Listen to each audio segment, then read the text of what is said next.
विसाखी वाले दिन संगतां च खड़ के गुरु दशमेश बोले तेग फड़ के साजना मैं अज है जुझारू खालसा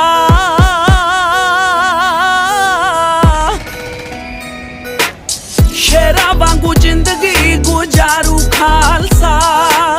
शेरा वांगू जिंदगी गुजारू खालसा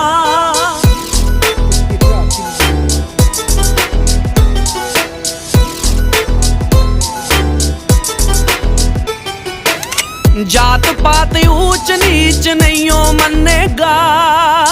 जात अभिमानियां दी धौन पन्नेगा ना ही डरू ना ही दबे मारू खालसा शेरा वांगू जिंदगी गुजार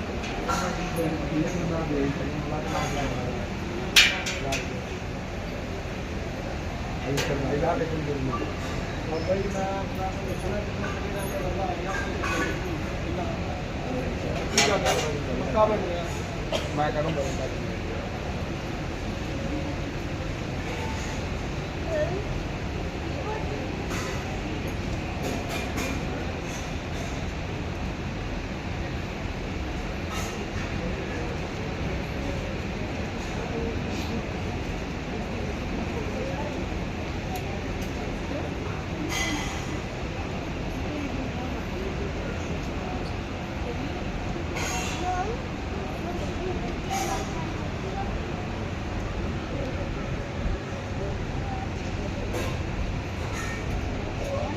कल